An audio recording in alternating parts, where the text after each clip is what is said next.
오늘 우리는 세례를 받고 성찬에 참여하는 성례식을 거행하게 됩니다. 예수님께서는 하늘로 올라가시기 전에 제자들에게 분부하셨습니다. 너희는 가서 모든 족속으로 제자를 삼아 아버지와 아들과 성령의 이름으로 세례를 주고 내가 너희에게 분부한 모든 것을 가르쳐 지키게 하라. 이처럼 세례는 예수님께서 친히 명령하신 소중한 예식입니다. 소중한 만큼 그 바른 의미를 알고 우리의 삶이 거기에 맞게 사는 것이 중요합니다. 오늘 성례식의 시행에 즈음하여서 세례를 받는다는 것이 어떤 의미고 거기에 걸맞은 삶은 무엇인지 살펴보고자 합니다. 세례를 받는다라고 하는 것은 무엇을 의미합니까? 첫째로 세례라는 말의 뜻 그대로 씻는다는 말이죠. 씻을 세자죠. 씻는 것입니다. 무엇을 씻습니까? 죄를 씻습니다. 세례는 죄를 씻는 상징적인 표시입니다. 사람은 하나님이 지으신 피조물입니다. 하나님의 다스림을 받고 하나님을 의존하면서 살도록 창조되었습니다. 그런데 사람은 하나님을 벗어나서 제 맘대로 제 멋대로 살려고 했습니다. 하나님께 순종하며 의존하기를 싫어하고 스스로 자기의 인생의 주인이 되어서 하나님과 상관없이 살아가기를 원했습니다. 이것이 성경이 말하는 죄입니다. 범죄한 시조 아담 이래로 태어난 사람은 예외 없이 죄악된 본성을 지니고 태어나게 되었고 이것이 성경이 말하는 원죄라고 하는 것이죠. 또 거기에 각자가 스스로 범한 죄 본죄까지 더해서 이중적인 죄를 가진 죄인들이 모든 사람들이 그런 죄인이 되었습니다. 죄를 지어서 하나님과의 관계가 단절되어 버린 인간은 죄악 속에서 고통의 삶을 살고 있습니다. 원망과 질투와 억압과 착취와 경쟁과 파괴, 전쟁이 끊이지 않고 서로에게 상처를 주고 받으면서 고통 속에 신음하고 있습니다. 이 모든 것의 근본 원인은 사람이 하나님께 불순종하고 하나님을 떠나서 죄를 지었기 때문입니다. 하나님의 진노를 사는 자리, 심판의 자리, 멸망의 자리로 나아갔기 때문입니다. 그런 불행한 자리에서 벗어나기 위해서는 회개하고 죄를 씻어 하나님의 자녀가 되어야 합니다. 베드로전서 3장 21절 말씀 제가 읽어드립니다. 물은 예수 그리스도께서 부활하심으로 말미암아 이제 너희를 구원하는 표니 곧 세례라. 이는 육체의 더러운 것을 제하여 버림이 아니요 하나님을 향한 선한 양심의 간군이라. 자, 물이 뭐라고 했습니까? 구원하는 표, 구원하는 표시라고 했습니다. 즉 상징적인 행위라고 하는 것이죠. 물을 가지고 죄를 씻을 수는 없습니다. 오직 예수 그리스도께서 우리를 대신해서 흘리신 피로서만 우리를 모든 죄로부터 깨끗하게 하실 수 있습니다. 그러므로 어떤 사람이 세례를 받느냐? 먼저 예수님을 믿어서 죄 씻음을 받은 사람이 외적인 표시로 물로서 세례를 받는 것이죠. 세례를 받는 두 번째 의미는 우리가 예수님의 죽음과 부활에 함께 연합된 것을 표시하는 것입니다. 오늘 본문 로마서 6장 3절에서 5절 말씀을 다시 한번 같이 읽도록 하겠습니다. 로마서 6장 3절에서 5절 말씀입니다. 시작. 무릇 그리스도 예수와 합하여 세례를 받은 우리는 그의 죽으심과 합하여 세례를 받은 줄을 알지 못하느냐. 그러므로 우리가 그의 죽으심과 합하여 세례를 받음으로 그와 함께 장사되었나니 이는 아버지의 영광으로 말미암아 그리스도를 죽은 자 가운데서 살리심과 같이 우리로 또한 새 생명 가운데서 행하게 하려 함이라. 만일 우리가 그의 죽으심과 같은 모양으로 연합한 자가 되었으면 또한 그의 부활과 같은 모양으로 연합한 자도 되리라. 자, 무슨 말입니까? 우리가 세례를 받는 것은 그리스도 예수님과 연합하는 것이고, 자, 그리스도와 연합한다라는 말은 그리스도와 함께 죽고 그리스도와 함께 살았다라는 것을 의미하는 것입니다. 우리는 그리스도와 함께 죽었습니다. 왜냐하면 그리스도께서 우리를 대신해서 죽으셨기 때문이에요. 그리스도께서 죽으실 때 우리 믿는 자들도 함께 죽은 것입니다. 그리고 그리스도께서 부활하셨을 때 믿는 자들도 부활했습니다. 세례는 성도들의 죽음과 부활에 대한 모형입니다. 이런 의미가 세례를 받는 장면, 잠시 후에 우리 학생 하나가 세례를 받게 될 텐데 그 세례 받는 장면을 통해서 잘 묘사가 됩니다. 지금은 세례를 줄 때 보통은 상징적으로 머리 위에다가 쇠수라고 해서 물을 찍어 바릅니다만은 성경 당시의 세례는 침례였죠. 물에 푹 잠겼다가 나오는 것이죠. 지금도 침례교회에서는 교회마다 다 그 욕실 같은 욕조 같은 것이 있어서 물에다가 푹 잠그죠. 자, 사람이 물에 잠기면 어떻게 됩니까? 죽죠. 그러므로 이 세례 받을 때 물속에 들어간다라고 하는 것은 죽음을 의미합니다. 우리가 지금 머리 정수리 위에다 물을 찍는 것도 이 밑에 다 물이라고, 그렇게 어차피 이것은 상징적인 행위니까 이렇게 다 물속에 내가 들어갔다고 그렇게 하자라고 우리 약속하는 것이죠. 자, 그리고 물에서 다시 나오는 것은 다시 살아남을 의미하는 것이죠. 무엇에 대해서 죽고 무엇에 대해서 삽니까? 오늘 본문 6절에서 11절 말씀을 제가 읽어드릴 테니까 여러분은 잘 본문의 의미를 생각하면서 들으시기를 바랍니다. 6절에서 11절. 우리가 알거니와 우리의 옛사람이 예수와 함께 십자가에 못 박힌 것은 죄의 몸이 죽어 다시는 우리가 죄에게 종노릇하지 아니하려 함이니 이는 죽은 자가 죄에서 벗어나 의롭다 하심을 얻었음이라. 만일 우리가 그리스도와 함께 죽었으면 또한 그와 함께 살 줄을 믿노니 이는 그리스도께서 죽은 자 가운데서 살아나셨음에 다시 죽지 아니하시고 사망이 다시 그를 주장하지 못할 줄을 알미로라. 그가 죽으심은 죄에 대하여 단번에 죽으심이요 그가 살아계심은 하나님께 대하여 살아계심이니 이와 같이 너희도 너희 자신을 죄에 대하여는 죽은 자요 그리스도 예수 안에서 하나님께 대하여는 살아있는 자로 여길지어다. 아멘. 자, 무엇에 대해서 죽고 무엇에 대해서 산다고 말합니까? 예수님께서 십자가에 못 박혀 죽으셨을 때 우리의 옛사람도 십자가에 못 박힙니다. 옛사람, 죄의 사람이 죽어요. 죄에 대해서 죽습니다. 예수님께서 다시 살아나실 때 우리도 다시 살아나서 하나님께 대해서 사는 새 사람이 됩니다. 전에 죄에 매여서 죄의 종으로 살던 옛사람은 죽고 하나님께 매여서 하나님의 자녀로 사는 새 사람으로 다시 태어나는 것입니다. 그런즉 누구든지 그리스도 안에 있으면 새로운 피조물이라 이전 것은 지나갔으니 보라 새 것이 되었도다. 세례를 받은 우리는 죄에 대해서 죽은 사람이어야 합니다. 죄가 아무리 나를 유혹해도 반응을 보이지 않아야 합니다. 죄에 대해서는 송장인 거예요. 죄가 나를 유혹할 때 나는 죄에 대해서 이미 죽었다, 죽은 몸이다, 이렇게 생각해야 하는 것입니다. 반면에 하나님에 대해서는 살아 있습니다. 하나님의 말씀에 민감하게 반응하고 하나님의 뜻이라면 즉각 반응해야 합니다. 이것이 세례를 받고 성찬에 참여하는 사람의 바른 모습입니다. 이처럼 세례는 그리스도와 연합하여 죄에 대해서는 죽고 하나님에 대해서는 사는 사람이라고 공개적으로 표시하는 것입니다.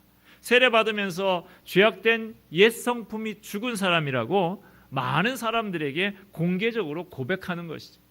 따라서 우리는 새로운 삶을 살아야 합니다. 이제 하나님은 우리가 새 생명을 보여주기를 기대하고 계십니다. 세례를 받는 세 번째 의미는 하나님의 자녀가 되어서 교회의 공식 일원이 되었다고 공적으로 인치는 것입니다. 그리스도와 연합하는 세례는 곧 교회와 연합하는 세례이기도 합니다. 왜냐하면 교회는 뭐라고 합니까? 그리스도의 몸이라고 하죠. 그렇기 때문에 그리스도 안에 있는 것은 곧 그리스도의 몸의 교회의 한 지체가 되는 것이기 때문입니다. 신앙 고백하고 물 세례를 받는 사람들은 이미 성령 세례를 받은 분들입니다. 성령님께서 벌써 인치셨어요. 하나님의 자녀로 도장을 찍으셨습니다. 그러나 그것은 하나님과 당사자 내에서 은밀하게 내밀하게 이루어진 일이지 우리는 그것을 확인할 길이 없는 것이죠. 그래서 우리 믿음의 공동체 앞에서 신앙을 고백을 받고 그것을 근거로 당신도 우리와 같은 신앙 고백을 가진 사람이다. 당신을 우리 공동체의 일원으로 받아들이겠다라고 하는 뜻에서 세례를 주는 것이죠. 목장이나 이런 짐승들을 가축을 많이 키우는 데 가보면 그 소나 말이나 돼지 이런 데 엉덩이 쪽에다가 도장을 딱 찍죠. 예전에는 불에 이렇게 달궈서 이 낙인이라고 해서 그렇게 지져서 찍기도 했었죠. 또 사람에게도 이러한 비슷한 것이 있는데 우리 군인들 보면 내 소속 부대가 어디다라고 이 왼쪽 팔 위에다가 딱 붙이지 않습니까?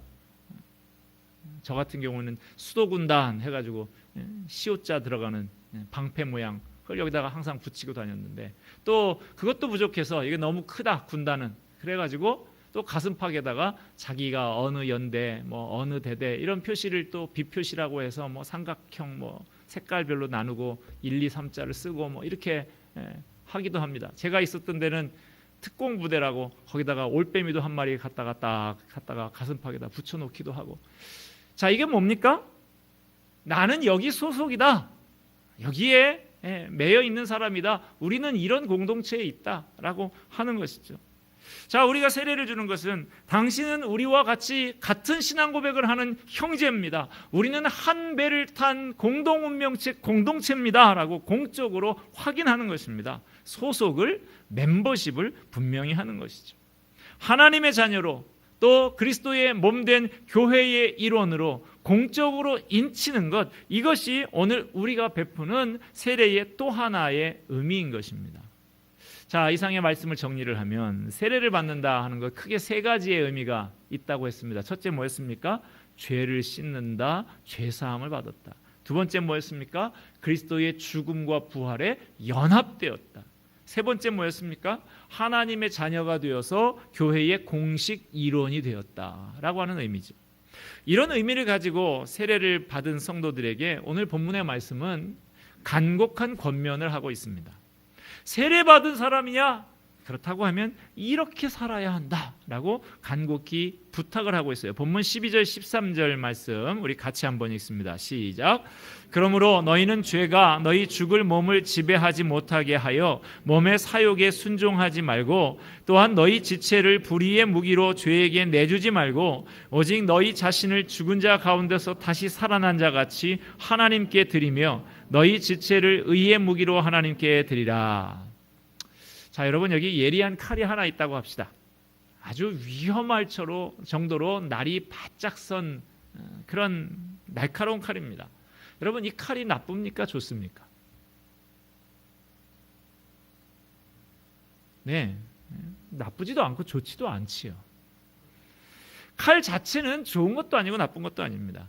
문제는 누구의 손에 들려지느냐라고 하는 것이죠. 칼이 특급 유명한 미슐랭 별 몇 개 붙은 그런 유명한 요리사의 손에 들려지면 먹기에 정말 아까울 정도로 멋진 작품에 가까운 요리를 만드는 도구가 됩니다. 요리사의 손에 칼이 잘 들려지면 그 손에 들려진 칼이 잘 들면 잘 들수록 튼튼하면 튼튼할수록 유익을 줍니다. 그러나 같은 칼이라고 할지라도 강도의 손에 조폭의 손에 들려지면 문제가 심각해집니다. 사람을 갖고 회를 뜨는 것이죠. 칼이 잘 들수록 튼튼할수록 이 칼은 사람을 해치게 됩니다. 오늘 본문의 말씀은 이런 관점에서 우리에게 권면을 하고 있는 것입니다. 너희가 세례를 받았느냐? 너희가 죄 씻음을 받고 죄 사함을 받았느냐? 그리스도의 죽음과 부활에 연합했느냐? 하나님의 자녀가 되고 교회의 공식 일원이 되었느냐? 그걸로 끝이 아니라는 것입니다. 본문 12절 말씀이 어떤 단어로 시작을 하고 있습니까? 그러므로. 무슨 말입니까? 너희가 세례를 받았으므로, 죄 씻음을 받고 죄 사함을 받았으므로, 그리스도와 함께 죄에 대해서 죽었으므로, 하나님의 자녀가 되고 교회의 공식 일원이 되었으므로, 그러므로 이 말입니다. 너희는 이렇게 살아야 한다 이것입니다. 이전에 죄를 회개하고 죄 씻음을 받았습니다. 그러므로 다시 이전에 살았던 죄 짓는 생활로 돌아가서는 안 되는 것입니다. 그리스도와 함께 죄에 대해서 죽었습니다. 그러므로 죄악이 아무리 달콤하게 우리를 유혹할지라도 반응조차도 하지 말아야 한다는 것입니다.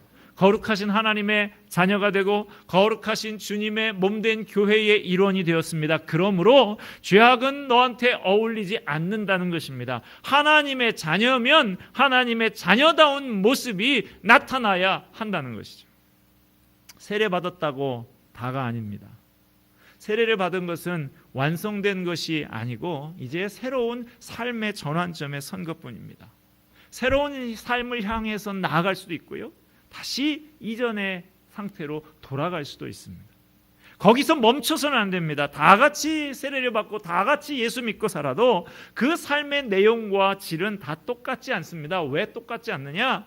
아까 칼이 요리사의 손에 들리느냐 강도의 손에 들리느냐에 따라서 완전히 다른 결과가 나온 것처럼 우리 자신을 누구에게 드리느냐에 따라서 우리의 인생은 확연히 다른 인생이 되는 것이죠. 그러므로 오늘 본문의 말씀은 우리에게 간곡히 부탁하고 있습니다. 너희는 세례받은 자답게 다시는 죄가 너희 몸을 지배하지 못하게 해라. 이전의 악한 습관에 넘어가지 말아라. 너희의 인생을 하나님의 도구로 드려라. 여러분, 세상 사람들이 왜 그렇게 힘이 듭니까? 세상 사람들이 왜 실패합니까? 세상 사람들이 왜 이렇게 불행해합니까? 주인을 잘못 만났기 때문이에요. 내가 내 인생의 주인이 되고 다른 어떤 사람이 내 인생의 주인이 되고 세상의 어떤 것이 내 인생의 주인이 되었기 때문입니다. 내가 예수를 믿고 산다는 것은 예수님을 구세주로 영접할 뿐만 아니라 주인으로 모시고 사는 것입니다. 예수님을 내 인생의 주인으로 모시고 내가 그분의 손에 붙들린 도구가 되어질 때 내 인생길이 확고하고 평안하고 형통한 인생을 살게 되는 것입니다. 그러므로 여러분, 우리는 이제 새로운 출발점에 서 있습니다. 세례를 받은 것은 완성된 것이 아니고 이제 새로운 삶의 출발점에 서 있는 것입니다. 주님을 향해서 열심히 나아가시기를 바랍니다. 주님의 손에 붙들린 도구가 되시기를 바랍니다. 그래서 흔들림 없이 확고한 인생, 하늘의 평안으로 가득한 인생, 주님의 인도함을 받는 형통한 인생이 다 되시기를 주님의 이름으로 축원드립니다. 기도하겠습니다. 은혜와 사랑이